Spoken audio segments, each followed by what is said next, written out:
그리스도인이 되는 것과 이 그리스도인으로서 살아가는 것은 차이가 분명히 있습니다. 그리스도인이 되는 것은 우리가 아는 대로 예수님을 영접하면 되는 것이죠. 예수님을 마음속으로 주님으로 구원자로 받아들이면 그리스도인이 됩니다. 하나님의 자녀가 되는 것이죠. 그러나 그때부터 그리스도인으로서 살아가야 하는데 이것은 자동적으로 살아갈 수 있는 것은 아닙니다. 태어나면 그냥 그 아이로 사람으로 자동적으로 이렇게 살아갈 수 있는 것이 아닌 것과 같이 이 그리스도인이 된 사람이 이제 그리스도인의 생활을 해야 되는 이것은 우리에게도 상당한 힘이 되고 이 책임이 따르고 또 여러 가지 일들이 따르는 것입니다. 이 그리스도인으로 살아가기 위해서는 하나님의 말씀과 성령을 따라 살아가야 하는데 이것이 결코 쉬운 일은 아닙니다. 그리스도인의 생활을 한다는 것은 영적인 생활을 한다는 것은 영적 전쟁과 같은 것이라고 성경이 말해주는데 오늘 우리 읽은 본문의 말씀이 그런 내용입니다. 만약에 우리가 겨우 간신히 구원을 받으려고 하면은 뭐 이렇게 힘써서 살아갈 필요는 없겠죠. 그러나 우리는 겨우 간신히 천국에 들어가는 사람이 되기를 원하지 않습니다. 승리해서 주님을 기쁘시게 하고 하나님을 영광스럽게 하는 생활을 하면서 천국을 가기를 원하는 사람들이죠. 아마 여러분들 마음도 그럴 것이고 저도 그렇습니다. 이렇게 승리하는 사람이 되기 위해서는 영적 전쟁을 치루어야 하는 것입니다. 이 땅에 살아가는 모든 그리스도인들은 본이든 타이든 자기가 원하든 원하지 아니하든 영적 전장에서 살아가고 있는 그런 사람이라고 할 수 있습니다. 이런 우리를 위해서 이 하나님은 사도 바울을 통해서 이 말씀을 주고 있습니다.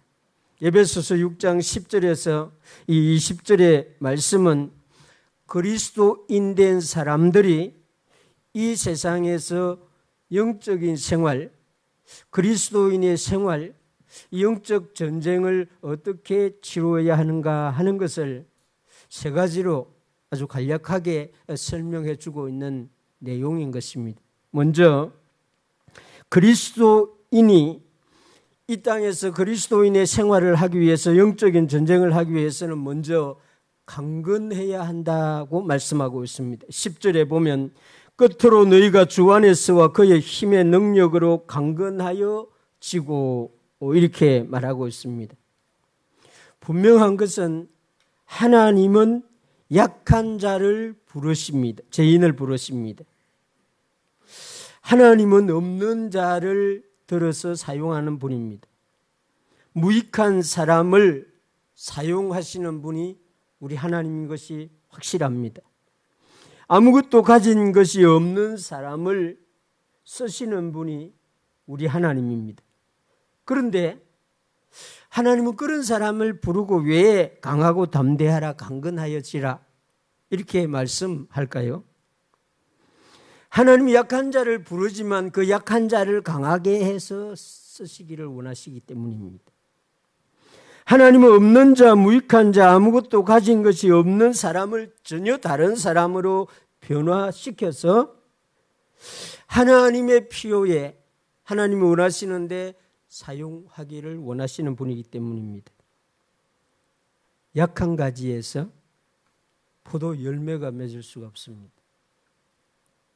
가을에 여러분들이 그 진주 지역의 과수원에 가보면은 아주 약한 가지에 개봉감이 너무 많이 달린 가지는 익기 전에 부러져 버립니다. 그 가지가 든든해야 그 열매가 맺혀 있어도 견디는 것이죠.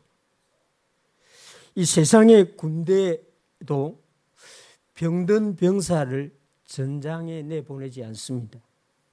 의무실에, 병실에서 치료받게 하는 것이죠. 그리스도인 된 사람들은 강건해져야 합니다. 성장해야 하고 든든한 가지가 되어야 합니다. 그래야만이 열매를 맺을 수 있고 영적 전장에서 전투를 수행할 수가 있는 것입니다. 그래서 하나님께서 이 세상에 살아가는 신앙생활을 하는 그리스도인들에게 영적 전쟁을 해야 하는 사람들에게 강건하라고 말씀하는 것입니다. 근데 이 10절의 말씀을 자세히 보면은 어떻게 강건해지는가를 설명해 주는데 너희가 주 안에서와 그 힘의 능력으로 강건하라 이렇게 말합니다. 음식을 잘 먹어야 되죠. 영양가를 골고루 잘 섭취해야 이렇게 뼈도 근육도 또 뇌도 이렇게 잘 성장을 하는 것입니다. 우리 영도 그렇습니다. 우리 영혼이 강건해지려고 하면은 반드시 주 안에서 강건해진다는 것입니다.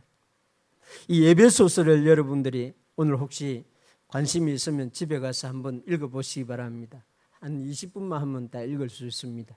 1장부터 6장까지인데 에베소서를 읽어보면은 이 주 안에서 하는 말, 안에서 하는 이 단어를 저거 확인해 보니까 한 40회 이상 사용하고 있습니다.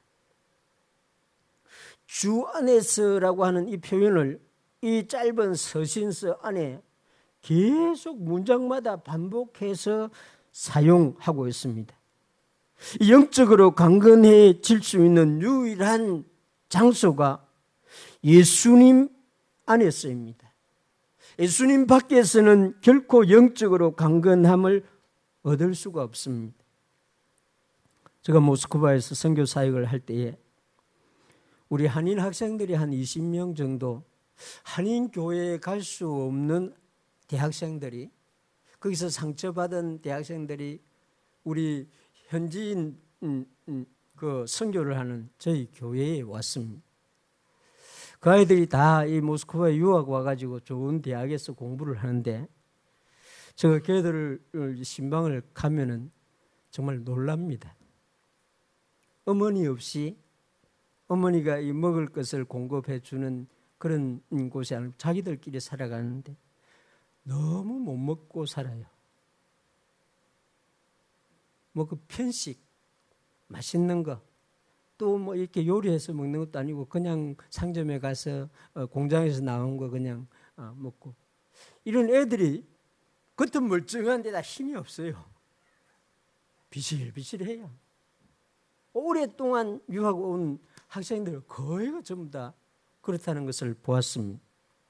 어머니 밖을 떠나 나오면 미성년자들이 우리 주일학교 아이들이나 SFC 운동원들이 어머니 밖을 떠나 나오면 육신적으로 건강하게 자라기가 쉽지가 않다 하는 걸 그때 보았습니다. 그래서 아마 우리 그 한인교회 사모님들이 그 아이들에게 김치도 뭐 이렇게 반찬도 공급하려고 힘을 쓰는 그런 수고를 해야만 하죠. 우리 영적으로 주님 밖에서는 결코 강건해질 수가 없다는 것입니다. 교회밖에 구원이 없습니다. 이런 말들 여러분 들어보셨지요? 예수님 밖에서는 결코 구원을 얻지 못한다는 그런 의미입니다. 바울은 한 걸음 더 나아가서 교회 밖에서는 성장이 없다는 것입니다. 교회 나오지 아니하고 혼자서 이렇게 신앙생활을 하시는 분들이 강건하게 영적으로 바르게 힘있게 성장하기는 불가능합니다. 그래서 사도 바울이 주 안에서 강건하여져라, 교회 안에서 강건하여져라, 주님 밖에서는 강건해질 수가 없습니다, 이렇게 말하는 것입니다.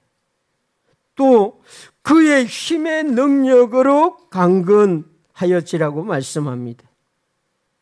예수님이 주시는 힘으로, 예수님이 주시는 능력으로만 우리 영의 에너지, 영의 힘을 공급받고 강해질 수 있다는 것을 말하는 것입니다.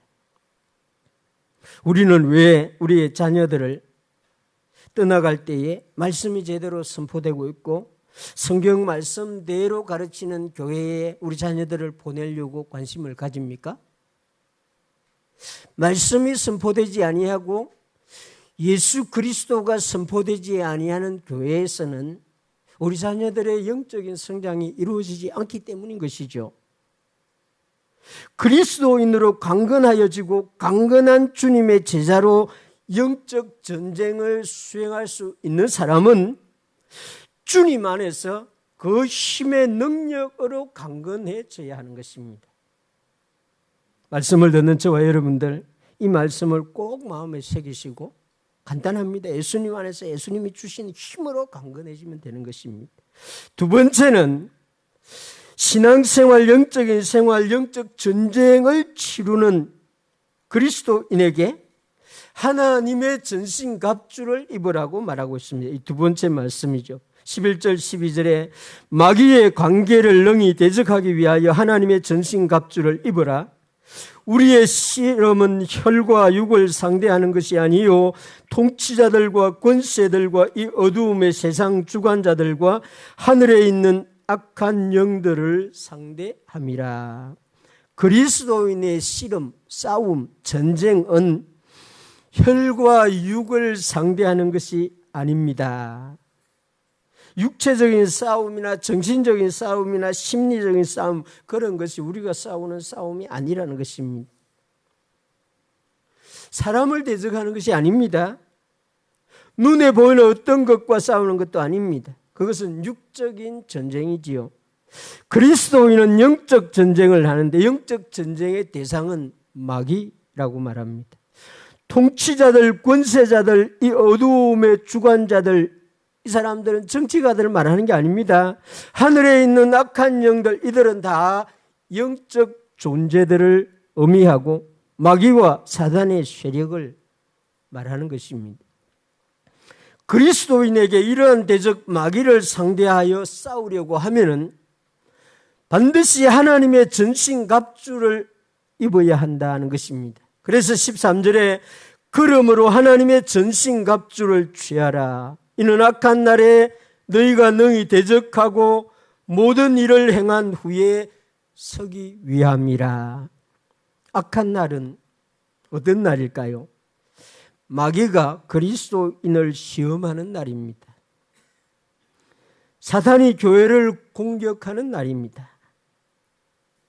주일날 아침 되면은 마귀가 반드시 목회자를 시험합니다.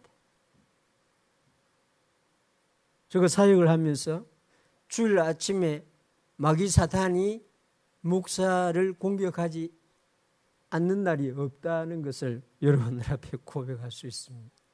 정말 절묘합니다. 기가 막힙니다. 아마 여러분들도 하나님 앞으로 나아가려고 할 때 하나님 나라를 위해서 뭔가를 하려고 하면 이런 공격을 받을 것입니다. 이 악한 날 사탄은 교회를 흔들고 어떤 교회들은 쓰러지기도 하고 우리는 이런 경험들을 하면서 살아가는 것이죠. 악한 날, 시험의 날, 영적 전쟁의 날에 마귀를 대적할 준비가 되어 있지 아니하면은 넘어집니다. 흔들립니다. 쓰러집니다. 그래서 교회가 쪼개지고 목회자가 목회를 그만두게 되고 이런 일이 발생하는 것입니다. 그래서 악한 날 너희가 능히 대적하고 모든 일을 행한 후에 서기 위해서, 살아남기 위해서, 상처투성이라도 생존하기 위해서, 승리하기 위해서 하나님의 전신갑주를 입으라. 강력한 명령형입니다. 하나님의 전신갑주는 14절에서 16절 아마 잘 알고 있는 말씀입니다. 제가 읽어보겠습니다. 그런즉 서서 진리로 너희 허리띠를 띠고 의의 호심경을 붙이고 평안의 복음이 준비한 것으로 신을 신고 모든 것 위에 믿음의 방패를 가지고 이로써 능히 악한 자의 모든 불화살을 소멸하고 구원의 투구와 성령의 금 곧 하나님의 말씀을 가지라. 하나님의 전신갑주는 6가지를 말하고 있습니다. 진리가 첫 번째고, 두 번째는 의, 세 번째는 복음, 네 번째는 믿음, 다섯 번째는 구원, 여섯 번째는 하나님의 말씀입니다. 우리가 이 성경 공부하고 설교를 들을 때에 이 교리의 핵심적인 교리들을 말하는 것이죠. 서서 진리로 허리띠를 띠라. 하나님의 말씀인 이 진리로, 이 하나님의 말씀인 핵심 교리로 자신의 몸을 바로잡고 중심을 세우라. 요즘 우리 한국 교회도 많은 목사님들이 강단에서 교리가 뭐 중요하냐 이런 말씀을 합니다. 이제 교리는 필요 없다고 이렇게 말합니다. 신학이 뭐 중요하냐. 진리의 허리띠는 진리의 핵심 교리를 말합니다. 성경, 예수님, 교회, 하나님, 구원, 종말 심판, 이런 게 진리의 허리띠입니다. 이 허리띠를 제대로 묶지 아니하면은 뭐 옷이 벌렁거리고 뭐 바지가 내려오고 뭐 이 자기 자신을 제대로 주체할 수가 없게 됩니다. 한국 교회가 지금 그런 상태입니다. 뭐가 진리인지, 뭐가 거짓인지, 어떤 말씀이 하나님의 말씀인지, 어떤 말씀이 하나님의 말씀이 아닌지, 진리 허리띠를 아예 없애버렸으니까 그렇습니다. 영적 전쟁을 못합니다. 두 번째는 의의 호심경을 붙이라. 우리 마음, 호심경 이런 말은 좀 어려운 말인데 가슴에 심장을 보호하는 그런 우리 특수 부대 요원들은 다 이 심장을 이렇게 막는 아주 특수한 재질로 된 그런 것을 착용하죠. 로마 시대에도 그랬습니다. 마음 생명을 보호하고 지킬 수 있도록 그 가슴에다가 의롭다 함을 받은 것을 붙이라는 것입니다. 마귀는 여러분들에게도 그럴 것입니다. 너는 죄인이다. 너는 용서받을 수 없는 죄를 지은 사람이다. 너 같은 사람은 결코 하나님의 자녀가 될 수 없다. 이런 화살을 끊임없이 쏩니다. 이걸 막을 수 있는 방패는 나는 의롭다 함을 받았다. 나는 죄인이지만 하나님이 나를 의롭다 해 주셨다 하는 진리인 것입니다. 그것을 마음에 심장에 딱 붙이라는 것입니다. 마귀가 너는 결코 구원을 받을 수 없다고 하는 그런 화살을 쏠 때마다 나는 하나님이 이미 아들을 통해서 나를 구원해 주셨다 하는 의의 호심경을 붙이고 영적 전장터로 나가라, 그런 말입니다.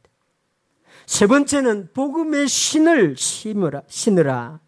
잘 달릴 수 있도록, 험한 곳이라도 걸어갈 수 있도록 복음의 신을 잘 신으라는 것입니다. 가시던 뿔도 험한 돌길도 이 복음의 신을 신으면 달릴 수 있다는 것입니다.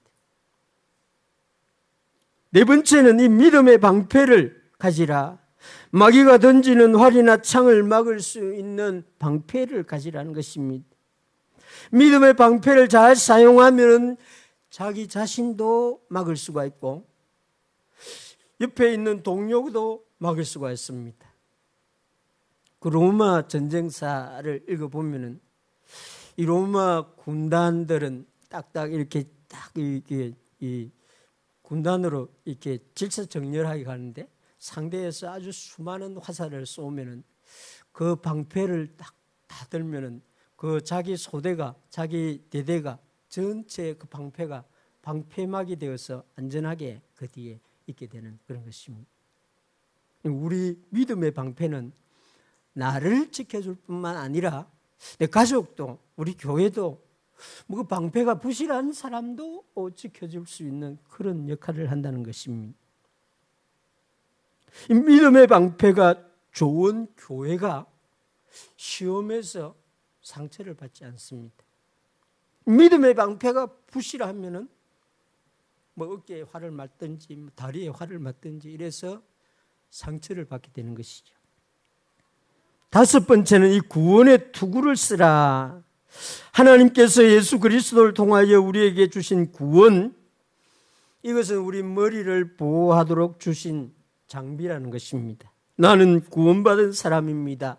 이 확신을 가진 사람은 이 구원의 투구를 가지고 영적 전쟁에 나아가는 사람, 내가 구원받았는지 구원을 받지 아니했는지 알지 못하는 사람은 구원의 투구를 쓰고 있지 않아. 죽어봐야 알지. 내가 천국 가는데 천국 갈지 안 갈지는 죽어봐야 압니다. 이 사람은 구원의 투구를 쓰지 아니하고 신앙생활을 하고 있는 사람입니다. 하나님은 분명히 미래에 우리를 구원해 주시는 분이 아니라 예수님을 믿는 그 시간에 우리를 구원해 주신다고 했습니다. 믿을 수 있기를 바랍니다. 그래서 우리는 구원을 받았고 구원을 받고 있고 영원한 구원을 받을 것입니다. 이렇게 믿는 것이죠. 이 구원의 투구를 쓰고 세상을 향하여 나아가세요. 여섯 번째는 이 성령의 금, 하나님의 말씀을 가지라고 말합니다. 우리가 마귀를 공격할 수 있도록 하나님이 성령의 금을 주셨는데 이것은 하나님의 말씀이라는 것입니다. 예수님이 시험을 받을 때도 그랬죠. 마귀가 예수님을 공격할 때 예수님이 하나님의 말씀으로 그 마귀를 물리쳤습니다. 하나님의 말씀을 읽는 것이 얼마나 중요한지, 하나님의 말씀을 묵상하는 것이 얼마나 중요한지, 하나님의 말씀이 시험 들 때마다 그 말씀을 기억해내는 것이 얼마나 중요한가를 알려주고 있습니다. 만약 여러분들이 시험이 들 때 하나님의 말씀이 기억난다면 이미 여러분들은 마귀를 이긴 것입니다. 근데 하나님의 말씀이 생각나지도 않는다고 하면은 막을 수는 있습니다. 믿음의 방패로. 그러나 마귀를 쓰러뜨리지는 못합니다. 왜냐하면 공격할 수 있는 것은 성령의 금, 하나님의 말씀이거든요. 그래서 하나님의 말씀은 주일학교 어린아이 때부터 외우도록 해야 되는 것입니다. 그 말씀이 우리 뇌에, 우리 가슴에 가득 찬다고 하면은 그 말씀들이 기억나게 될 것입니다. 정말 신비로운 것은 우리 96세 된 어머니를 요즘 케어하면서 거의 기억 다 잃어버렸죠. 거의 이렇게 사람들을, 새로운 사람들을 보면 잘 모를 거예요. 그 정도로 기억력이 아주 쇠퇴된 상태입니다. 그런데 신비로운 것은 제가 하나님이 세상을 이처럼 사랑하자 하면 뒤줄줄줄 다 외웁니다. 오랫동안 하나님의 말씀을 읽고 듣고 외우나서 앞에 부분만 말해주면은 뒷부분을 술술술 나옵니다. 그것이 외우는 게 중요합니다. 유대인들은 전부 친구약 성경을 다 구약 성경을 다 외우도록. 그래서 이 외우는 것은 나이가 어릴 때, 젊을 때 외우는 것이 훨씬 유리합니다. 나이 많이 들면 외우도 금방 잊어버리죠. 돌아서면 잊어버립니다. 그러나 이 어릴 때 외워놓으면 그게 아주 정확하게 입력이 되어서 계속 그게 필요할 때 이렇게 꺼낼 수 있는 그런 것이 되는 것입니다. 이 하나님의 말씀, 이 성령의 금을 우리 교회 주일학교 어린아이 여러분들 잘 가지시기 바랍니다. 우리 SFC 운동원 여러분들도 이 성령의 금을 잘 이렇게 연단해서 다듬고 해서 여러분들의 무기로 마귀를 싸우는데, 악한 영들과 싸우는데 잘 사용할 수 있게 되기를 주님의 이름으로 축원합니다. 교회에 주신 유일한 무기는 이 하나님의 말씀 성령의 금밖에 없습니다. 교회가 이 세상에 있는 어떤 무기를 눈에 보이는 것을 든다면 이미 그것은 교회이기를 포기한 교회입니다. 중세 시대의 십자군 전쟁에 선봉했었던 교회들은 다 교회가 아닙니다. 창과 칼과 활, 총을 들고 싸우는 교회는 이미 교회가 아니에요. 하나님이 우리에게 주신 유일한 무기는 성령의 금, 하나님의 말씀인 것입니다. 우리는 이것을 가지고 이 세상의 신앙의 삶을 살아가야 하고 우리 앞에 다가오는 마귀와 대적해야 하는 것입니다.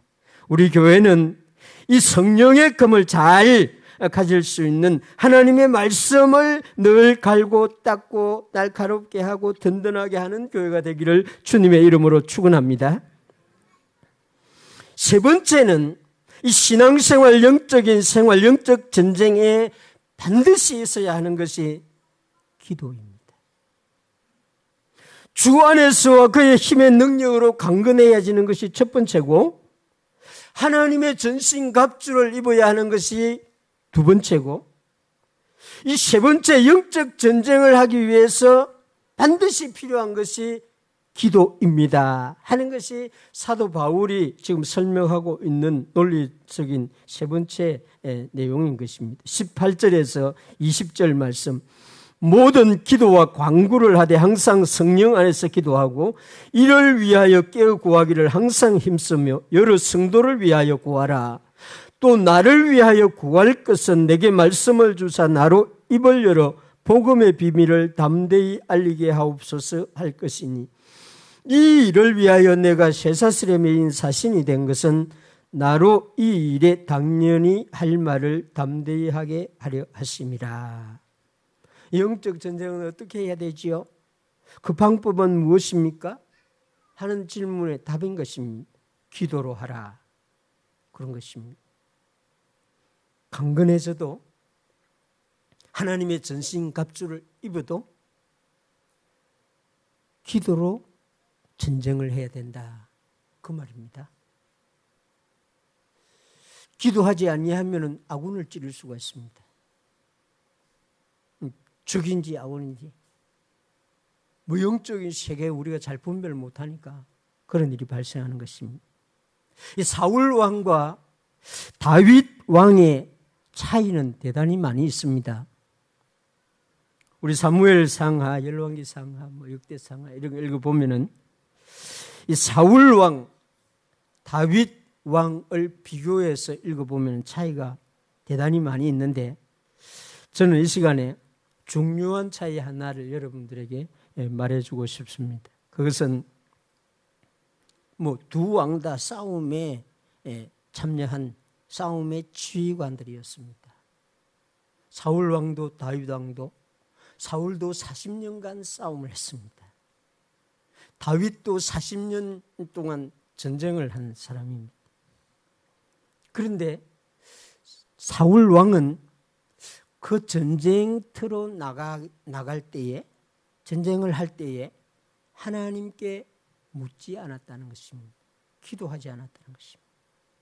그러나 다윗은 전쟁을 할 때에 하나님께 기도로 묻고 응답을 받아서 전쟁을 했다는 것입니다. 이게 제가 이렇게 다윗 왕과 사울 왕의 차이점, 중요한 것을 말하라고 한다면 저는 이것이라고 생각합니다. 이 사무엘상 23장 2절에 보면은 이에 다윗이 블레셋에서 지금 이 다윗을 공격하러 옵니다. 이에 다윗이 여호와께 묻자와 이르되 내가 가서 이 블레셋 사람을 치리이까, 이렇게 기도합니다. 여호와께서 다윗에게 이르시되 가서 블레셋 사람들을 치고 그 일날을 구원하라 하시니, 저는 이 기도가 참 이상하다 생각했습니다. 왜냐하면 지금 대적이 나를 공격하러 오면은 당연히 방어하든지 싸우든지 전쟁을 해야 되죠. 그런데 다윗은 전쟁을 해야 됩니까? 하지 않아야 됩니까? 이렇게 기도를 하고 있습니다. 하나님께서 응답하시는 대로 하겠다는 것입니다. 항복하라 그러면 항복하겠다는 것입니다. 하나님은 감사하게도 가라고, 가서 치라고 응답합니다. 그 전쟁은 물론 승리하겠죠. 하나님, 오늘 어려운 문제를 해결해야 합니다. 어떻게 할까요? 하나님께서 해결 방법을 알려주십시오. 하나님이 이 문제를 피해야 합니까? 돌아가야 합니까? 정면으로 맞서야 합니까? 응답해 주세요. 이 기도를 다윗이 했다는 것입니다. 하나님, 미얀마에서도 러시아에서도 이스라엘에서도 인도에서도 영적 전쟁을 하고 있는 우리 선교사님 승리할 수 있도록 힘을 주세요. 전신갑주를 입혀 주세요. 지혜를 주셔서 어떻게 해야 될지 알려주세요. 이런 기도를 후방에 있는 우리가 해야 된다는 것입니다. 우리가 이 기도를 하지 아니하면은 우리 선교사님들이 방황하고 당황하게 된다는 것입니다. 후방 지원도 없이 전방에서 얼마나 버티겠습니까? 전쟁의 가장 중요한 것이 이 후방에 있는 지원 사령부입니다. 우리 6.25 전쟁 때 이 메가더 장군만 우리 알고 있죠. 그런데요, 부산항에 정박해 있고 일본에 정박해 있는 군수사령관, 이 사람이 실제적으로 실탄을 공급하고 또 도시를 다시 이렇게 재건해주고 우리 백성들이 막 피난 오면 텐트를 다 제공해주고 그 군인들뿐만 아니라 우리 피난민들이 먹을 수 있는 통조림까지 다 제공해줘요. 우리 잘 모르죠. 읽어보면 다 나옵니다. 그래서 그 후방에서 지원하는 사령관이 전쟁이 끝나고 난 뒤에 다 대단한 영웅으로 대접을 받습니다. 그분이 제때 지원을 못하면 아무리 용감한 군사도 전쟁에 승리할 수가 없습니다. 그래서 우리는 선교사님들을 위해서 선교사님 본인들도 기도하고 우리도 기도하고 그래야만이 영적 전쟁이 합력해서 승리할 줄 믿습니다. 우리가 예수 그리스도를 따르는 제자라고 한다면은 우리는 신앙 생활을 해야 합니다. 우리는 영적인 생활을 해야 됩니다. 우리 율법을 따라 살아가는 사람이 아니고 육신을 따라 살아가는 사람이 아니고 우리 영적인 하나님의 말씀을 따라서 영적인 생활을 해야 되는 사람들인데 우리 앞에는 보이지 아니하는 마귀와 사단과 악한 영들이 기다리고 있습니다. 그래서 우리는 이 신앙생활의 필드에서 우리를 대적하는 수많은 대적들과 싸워야 하는데 이것이 영적 전쟁인 것입니다. 하나님은 오늘 이런 우리에게 세 가지 중요한 영적 전쟁의 방법을 알려주고 있습니다. 그것이 강해야 한다. 내가 너를 연약할 때 불렀지만은 너는 주 안에서 강건해져야 된다.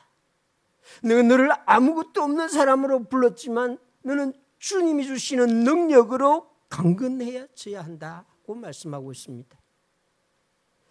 그리고 하나님께서는 맨몸으로 아무것도 없이 우리를 싸우게 하지 아니하고 하나님의 전신갑주를 주셔서 싸울 수 있도록 해주신 것입니다. 6가지 무장할 수 있는 것을 주셨습니다. 그렇지 않습니까? 우리 청년들이 군대 가면은 민간복들 다, 민간 옷들 다 엎어서서 집으로 돌려보내고 국가에서 제공하는 옷을 줍니다. 국가에서 제공하는 무기도 줍니다. 그것으로 싸우라고 하는 것이죠. 우리 하나님도 그렇습니다. 너 세상에서 가진 무슨 이런 지식, 지혜, 재물, 너 세상에서 연마해서 가진 능력을 가지고 알아서 싸우라. 일 안 합니다. 우리 하나님도 역시 그거 다 내려놓고 내가 주는 이 6가지 무장을 해서 악한 영들과 싸우라, 이렇게 하는 것입니다. 그리고 기도해서 내가 알려주는 전략, 방식, 이것을 가지고 승리하라고 말합니다. 간단하죠? 영적 전쟁은 이렇게 간단합니다. 강건해지면 됩니다. 하나님의 전신갑주를 입으면 됩니다. 하나님께 기도로 구해서 하나님이 주시는 전략으로 싸우면 되는 것입니다.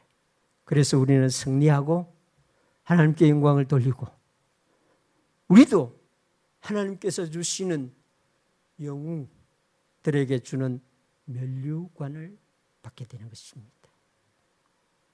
뒤따라가는 사람, 아무것도 하지 않고 피난민처럼 따라오는 사람에게 하나님은 면류관을 준다고 말하지 않았습니다. 승리하는 자에게. 우리 요한계시록 7교회 보세요. 승리하는 자에게 다 하나님께서 준비하는 것을 주신다고 했습니다. 예수 그리스도의 군사로, 예수 그리스도의 제자로, 그리스도인으로서 이 영적 전쟁을 승리해서 하나님으로부터 면류관을 받는 저와 여러분들 되시기를 주님의 이름으로 축원합니다. 기도하겠습니다.